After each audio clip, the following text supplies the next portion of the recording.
नमस्कार विद्यार्थियों। आज जो अपन बात करेंगे कक्षा 12 बोर्ड के विद्यार्थियों के लिए, जिसमें अपन बात कर रहे हैं भूगोल विषय के लिए। तो साथ ही अपन जो भूगोल विषय में बात कर रहे हैं अध्याय फर्स्ट जो आपके है वो है मानव भूगोल के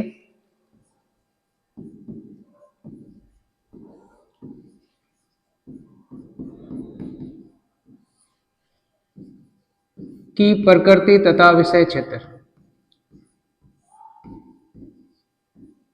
अब इस अध्याय में से आपके जो बोर्ड में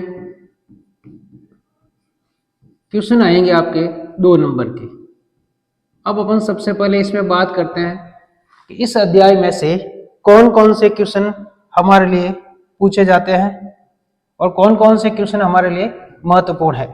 तो इसमें जो सबसे पहला क्वेश्चन लेते हैं अपन, क्वेश्चन नंबर 1, इसमें पूछा जाता है मानव भूगोल की परिभाषा बताइए। इस अध्याय में से जो हमारे लिए क्वेश्चन है वो क्वेश्चन है मानव भूगोल की परिभाषा बताइए। अब इस परिभाषा के आधार पर आपसे पूछा जाता है कई बार, या तो किसी भूगोलवेत्ता का कथन दिया हुआ रहता है और अपन को पूछा जाता है कि ये कथन किस भूगोलवेत्ता ने दिया था। तो साथियों, इसमें जो सबसे पहले अपन बात करते हैं कि जो परिभाषा आपसे पूछी जाती है वो परिभाषा किसके अनुसार पूछी जाती है? रेडजेल के अनुसार। नंबर 1 रेडजेल के अनुसार, नंबर 2 सैंपल के अनुसार और नंबर 3 ब्लास के अनुसार। यानी जो पहला क्वेश्चन हमने लिया कि मानव भूगोल की परिभाषा दीजिए, और परिभाषा जो है कितनी? 3। पहली रेडजेल, सैंपल या ब्लास। या तो आपको इन तीनों में से कोई क्वेश्चन पूछा जाएगा, या फिर अपन देखें इसके अलावा और कौन सा क्वेश्चन आपसे पूछ सकते हैं। तो क्वेश्चन नंबर 2, इसमें आपसे पूछा जाता है भूगोल की विचारधाराएं कौन कौन सी है। भूगोल की विचारधाराएं कौन कौन सी है। तो इसमें जो विचारधाराएं हैं, कुल कितनी विचारधाराएं? इसमें जो विचारधाराएं हैं वो विचारधाराएं 3 है।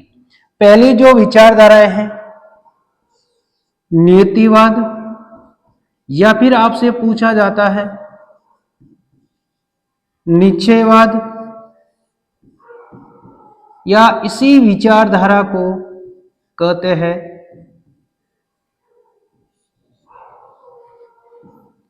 पर्यावरणीय विचारधाराएं।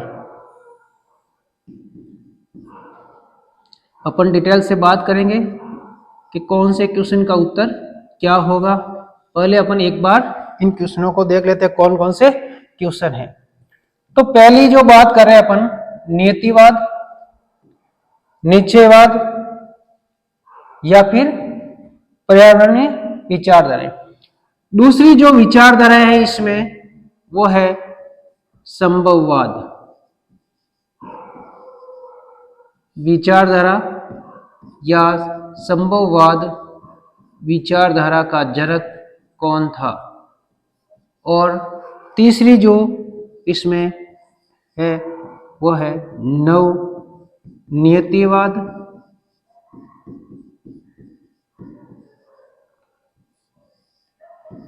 नव निश्चयवाद,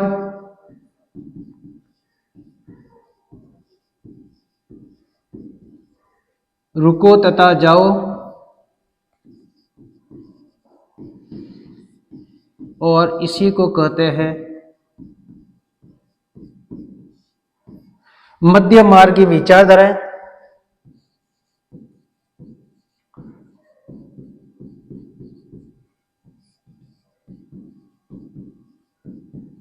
और इसी का जो नाम है वो है वैज्ञानिक विचारधारा। यानी शब्द एक ही है लेकिन उनके अलग अलग नाम हैं। अब कौन सा या कौन सी विचारधारा आपको बोर्ड में पूछे। तो दूसरा क्वेश्चन हमने बात की कि भूगोल की विचारधाराएं कौन कौन सी विचारधाराएं, 3, नियतिवाद, संभववाद और नवनियतिवाद। अब इसके बाद तीसरा जो क्वेश्चन है आपके इसमें आपसे पूछा जाता है भूगोल के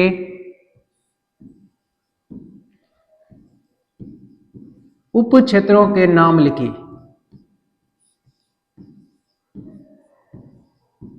इसमें भी कितने हैं? 3। पहला जो है सामाजिक भूगोल,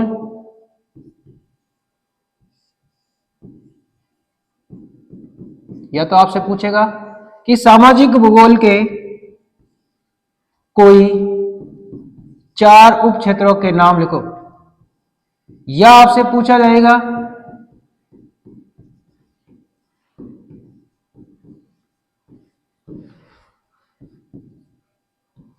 आर्थिक भूगोल के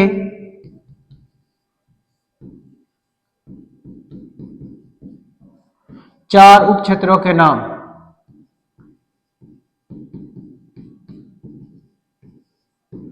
और या फिर आपसे पूछे राजनीतिक भूगोल के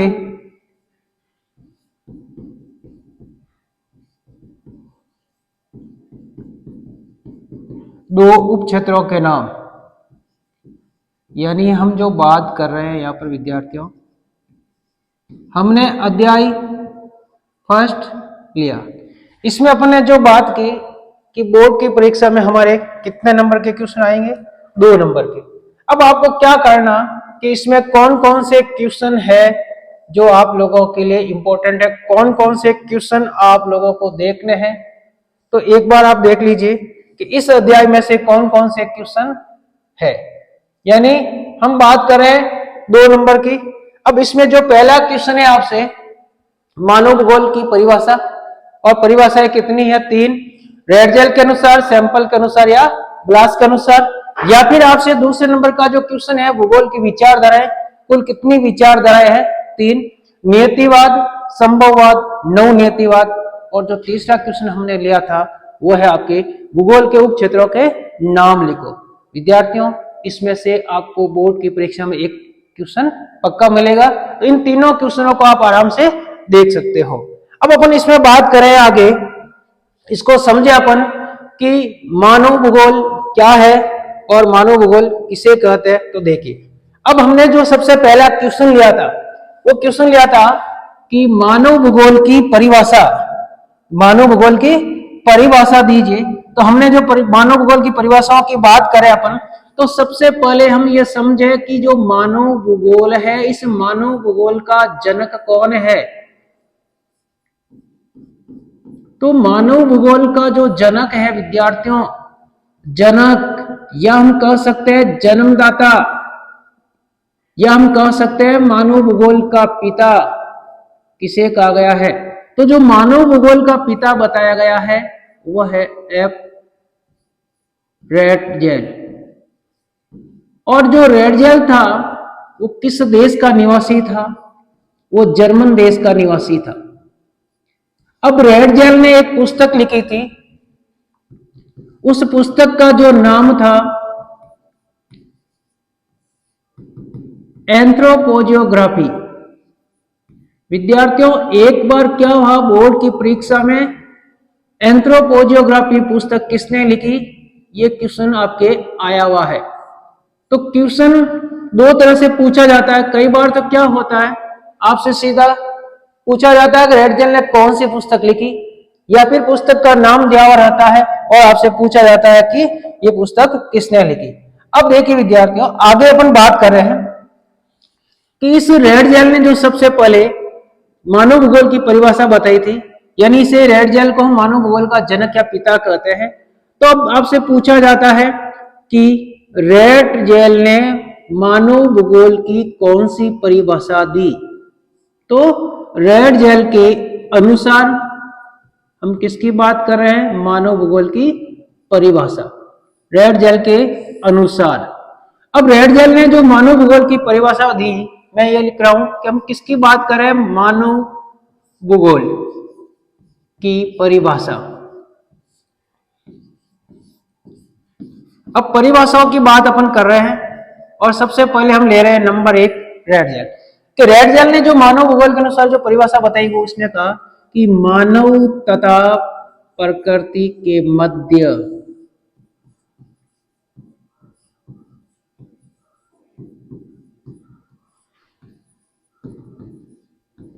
अंत संबंधों का अध्ययन करना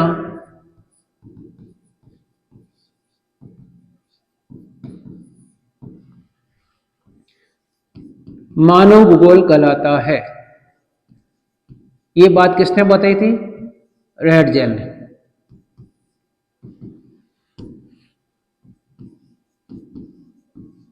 कई बार पूछा जाता है कि मानव तथा प्रकृति के मध्य अंत संबंधों का अध्ययन करना,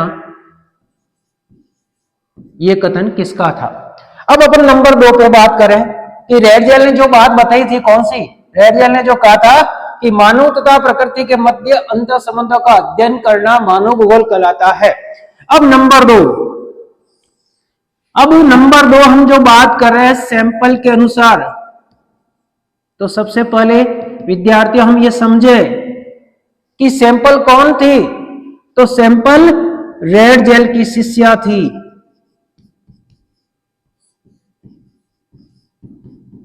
और सैंपल ने मानव भूगोल की क्या परिभाषा बताई उसकी बात कर रहे हैं अपन। तो सैंपल कौन थी, रेडजेल की शिष्या थी और इन्होंने मानव भूगोल की क्या परिभाषा बताई उनकी अपन बात करें। तो इन्होंने बताया, तो अपन बात करें सैंपल के अनुसार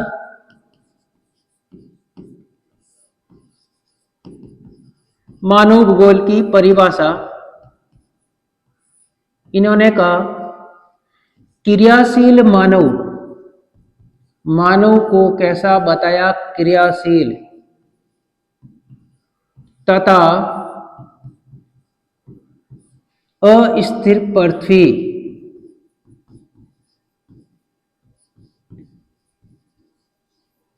के मध्य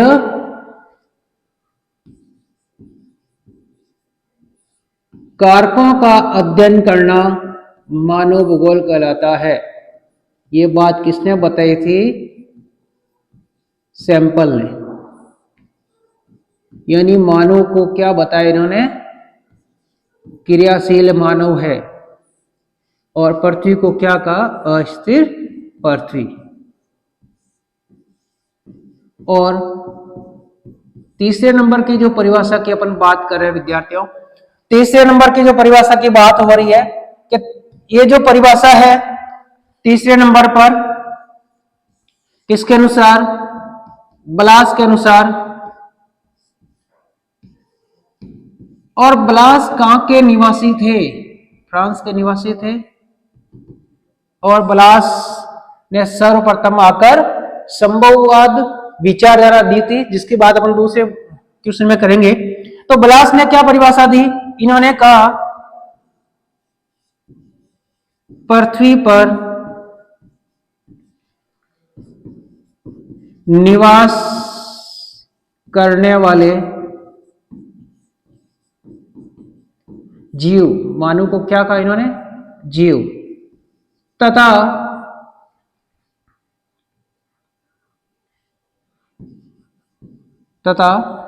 पृथ्वी पर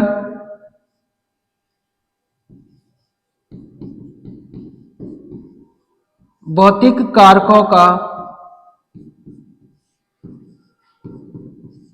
अध्ययन करना मानव भूगोल कहलाता है। यानी हम जो क्वेश्चन नंबर 1 लिया था कि मानव भूगोल की परिभाषाएं कौन कौन सी है और कौन कौन से विचारधारा ने मानव भूगोल की परिभाषाएं दी। अब साथियों देखिए हमने किसकी बात की, एक बार वापस देखते हैं कि हमने सबसे पहले जो बात की, हमने लिया क्वेश्चन कि मानव भूगोल की परिभाषाएं कौन कौन सी है। तो इन तीनों परिभाषाओं को आप एक बार देख लीजिए हमने सबसे पहले बात की कि रेड जेल के अनुसार, नंबर 2 हमने बात की सैंपल के अनुसार, और नंबर 3 हमने बात की ब्लास्ट के अनुसार। यानी पहला क्वेश्चन पूरा हुआ, और पहले क्वेश्चन में आपको क्या करना, तीनों परिभाषाओं को देखना है। हो सकता है इसमें शायद क्या आपको सीधा कथन दिया हुआ रहे और आपसे पूछे कि कौन सा कथन किसने दिया था। अब अपन आगे बात करें क्वेश्चन नंबर 2। क्वेश्चन नंबर 2 हमारा कौन सा था, हमने कहा विचारधाराएं, और कौन कौन सी विचारधाराएं थी उनकी अपन बात करें तो साथियों देखिए यहां पर जो विचारधाराएं थी, यानी भूगोल में कुल कितनी विचारधाराएं हैं, और जो विचारधारा है यहां पर कुल कितनी विचारधारा, 3 विचारधाराएं। अब इसमें सबसे पहले आपसे पूछा जाता है कि नियतिवाद विचारधारा, यानी नियतिवाद को ही कहा गया है निश्चयवाद, और निश्चयवाद विचारधारा को क्या कहा गया है, पर्यावरणीय विचारधाराएं। और इसमें आपको ये पूछा जाता है, अब देखिए साथियों, इसमें आपको करना क्या है, किस तरह से आपको आंसर देना है और क्या लिखना है, क्या पूछा। इसने पूछा नीतिवाद, निश्चयवाद या पर्यावरणीय विचारधाराएं को समझिए। तो इसमें सबसे पहले आप लिखोगे इसका जनक, जनक या जन्मदाता कौन है, ये बात किसने बताई थी। तो इसका जो जनक है वो कौन है, एफ रेडजेल। अब इसका अर्थ किसने क्या बात बताई, तो इसका जो अर्थ है, यानी हम नियतिवाद विचारधारा से क्या समझते हैं, तो इसका जो अर्थ होता है, यानी रेडजेल ने जो बात बताई, इसने कहा प्रकृति सर्वोपरि है, प्रकृति सर्वोपरि है, प्रकृति के अनुसार ही मनुष्य को कार्य करने पड़ते हैं। एक नंबर का क्वेश्चन, अगर आपसे पूछे नीतिवाद विचारधारा का जनक कौन है, एफ रेडजेल, और इसका क्या अर्थ होता है, तो हम बात करेंगे कि प्रकृति सर्वोपरि है। अब इसके बाद दूसरे नंबर की जो हमने बात की, दूसरे नंबर की बात हमने की, हमने क्या कहा कि जो दूसरी विचारधारा है कौन सी, आपसे पूछा जाता है संभववाद। साथियों याद रखना, यहां पर कई बार आपसे ये पूछ लिया जाता है कि संभववाद शब्द किसने दिया था। तो जो संभववाद जो शब्द देने वाला व्यक्ति है वो किसने दिया, क्योंकि यहां विचारधाराएं अलग है और शब्द देने वाला व्यक्ति अलग है। यानी संभववाद शब्द किसने दिया था, लुई फेब्रे ने शब्द दिया था। जब अपन की बात होगी इसमें आपसे पूछा जाएगा कि संभववाद विचारधारा, विचारधारा की बात होगी तो साथ याद रखना कि विचारधारा लुई फेब्रे ने नहीं दी थी, जो विचारधारा दी थी वो देने वाला कौन था। तो विचारधारा की अपन बात करें कि विचारधारा किसने दी थी, तो देखिए इसमें ब्लास, और आपसे पूछा जाता है कि ब्लास कहां का निवासी था, फ्रांस का। तो ब्लास ने कौन सी विचारधारा दी थी, संभववाद विचारधारा दी थी। अब हम समझे इसका अर्थ क्या होता है, यही इसका जनक कौन है उसके बारे में अपन बात करें सब। तो इसका जो जनक है वो कौन हुआ, ब्लास। अब जनक ब्लास, लेकिन इसमें आपसे पूछा जाता है इसका अर्थ क्या हुआ। तो इसका जो अर्थ, यानी इसने जो बात बताई थी, तो इसने क्या बात बताई कि इसने कहा कि मनुष्य सर्वोपरि है, मनुष्य जैसा चाहता है वैसा कर सकता है, मनुष्य चाहे तो प्रकृति को बदल सकता है। ये बात किसने बताई थी, ब्लास ने बताई थी। तो दूसरी विचारधारा कौन सी हुई थी, संभववाद विचारधारा। अब साथियों अपन तीसरे नंबर की बात कर रहे हैं कि जो तीसरी विचारधारा थी, और तीसरी विचारधारा कौन सी थी, तो हमने बात की तीसरी जो विचारधारा थी वो थी आपके रुको तथा जाओ। तो तीसरे नंबर की रुको तथा जाओ विचारधारा, या इसी का दूसरा नाम, इसी को कहते हैं मध्य मार्गी विचारधारा।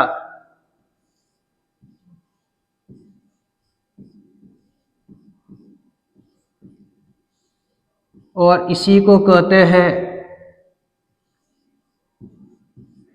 वैज्ञानिक विचारधारा।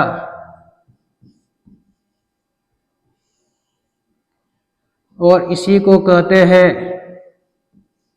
नव या नव नियतिवाद।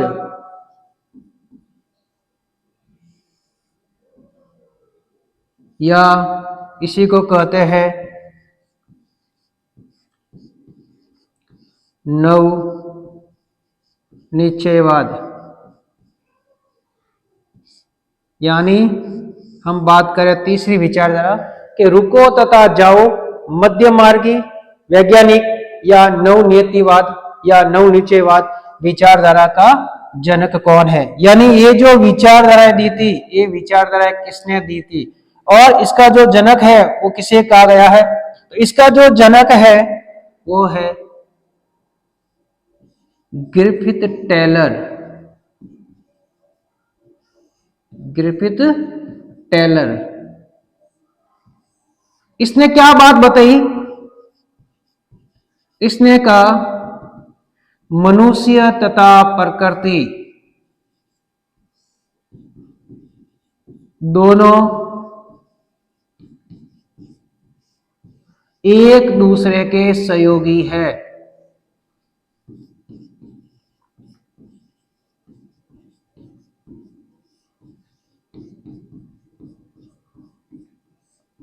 यानी प्रकृति के बिना मनुष्य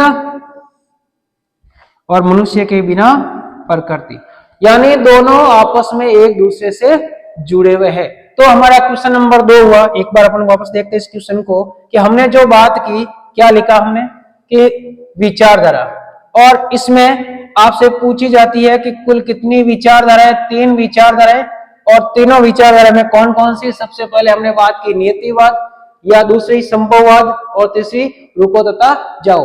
अब आपको क्या करेगा एग्जामिनर, या तो इसमें से कोई एक नाम दे देगा आपको और उसका जनक के बारे में पूछा जाएगा, या फिर आपसे पूछा जाएगा कि ये विचारधाराएं किसने दी थी।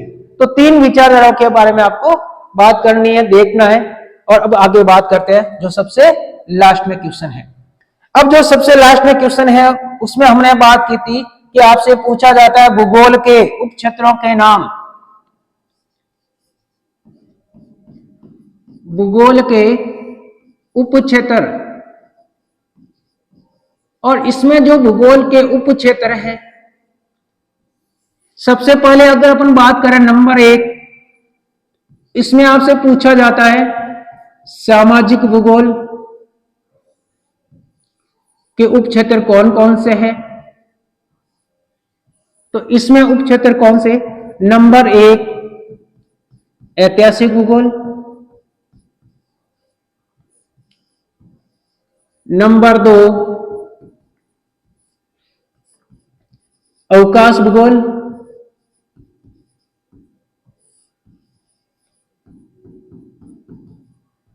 नंबर 3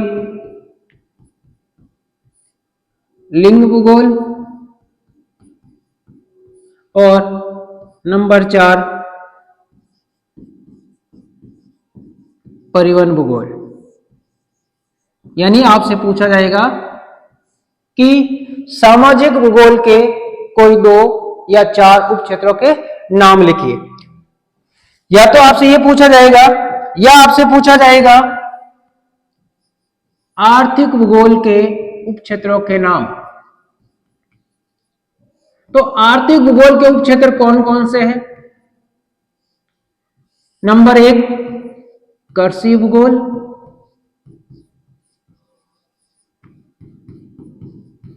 नंबर 2 नगरीय भूगोल, नंबर 3 संसाधन भूगोल, और नंबर 4 पर्यटन भूगोल। और आगे अगर अपन बात करें तो ये है राजनीतिक भूगोल। यानी राजनीतिक भूगोल, और राजनीतिक भूगोल में विद्यार्थी याद रखना आपसे कितने, सिर्फ और सिर्फ आपसे 2 ही पूछेगा, वो 3 4 नहीं देगा।